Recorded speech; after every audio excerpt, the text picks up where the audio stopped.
दो जादुई रास्ते। एक जंगल में शेर और बाघ आसपास के रहने वाले थे। शेर उस जंगल का राजा था। वह बहुत भला था, बाकी के जानवरों को भी एक समान मानता था। उसका एक बेटा भी है, उसका नाम था सिम्बा। वे अपने अभिमानी महाराज शेर के बेटे को लाड प्यार से खिलाते थे।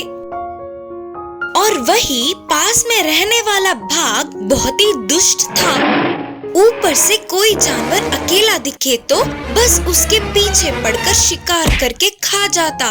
उस बाघ का भी एक बेटा था, उसका नाम था मुन्ना।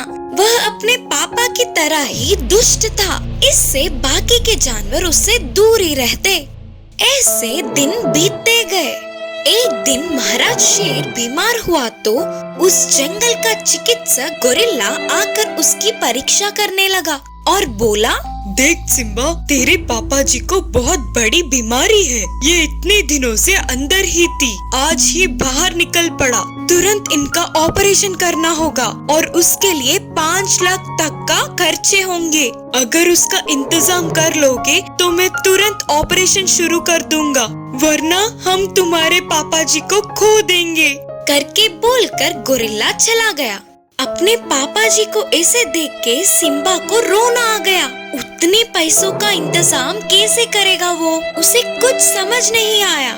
और यह बात पूरी जंगल में फैल गई और सारे जानवर दुखी थे। लेकिन बाघ तो शेर मरेगा तो वही राजा बनेगा करके खुश होकर अपने बेटे के साथ जश्न मना रहा था। अब तक बेफिक्रे होने वाले सिम्बा को मुसीबतें आन पड़ी। पहले तो भूख मिटाने के लिए भोजन, फिर ऑपरेशन के लिए पैसे कैसे कमाए। ऐसे एक जगह पर सिम्बा को 2 अलग अलग जादुई रास्ते दिखे। एक था खाने का रास्ता तो दूसरा था पैसों का। सिम्बा को देखते ही खाने के रास्ते पर खड़ी हिरन ने कहा, सिम्बा, तुम इस रास्ते से जाओगे तो तुम्हें अच्छा भोजन मिलेगा। आ जाओ, तुम दोनों के लिए पर्याप्त भोजन ले जाओ। तो तुरंत पैसों के रास्ते पर खड़ा भेड़िया ने कहा, सिम्बा, अगर तुम इस रास्ते से जाओगे तो तुम्हें बहुत सारे पैसे मिलेंगे और उनको पहरा देने वाले जानवर को मारकर अपने पापा जी के ऑपरेशन के लिए पैसे ले लेना।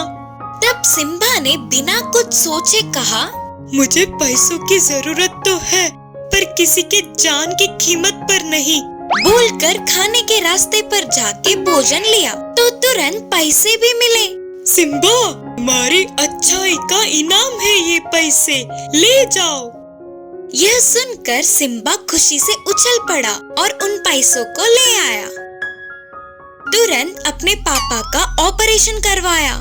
महाराज के ठीक होने पर सिम्बा की खुशी का ठिकाना ही ना रहा और जंगल के सारे जानवरों ने उत्सव मनाया।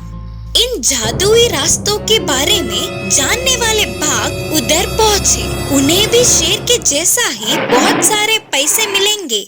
इसकी लालच में वे दोनों पैसों के रास्ते से गुजरे। आखिर में वहाँ पैसे तो थे ही नहीं, लेकिन एक आंधी के झटके से वे दोनों जलकर राख बन गए। इसीलिए तो कहते हैं, लालच से कोई भी काम ना करे।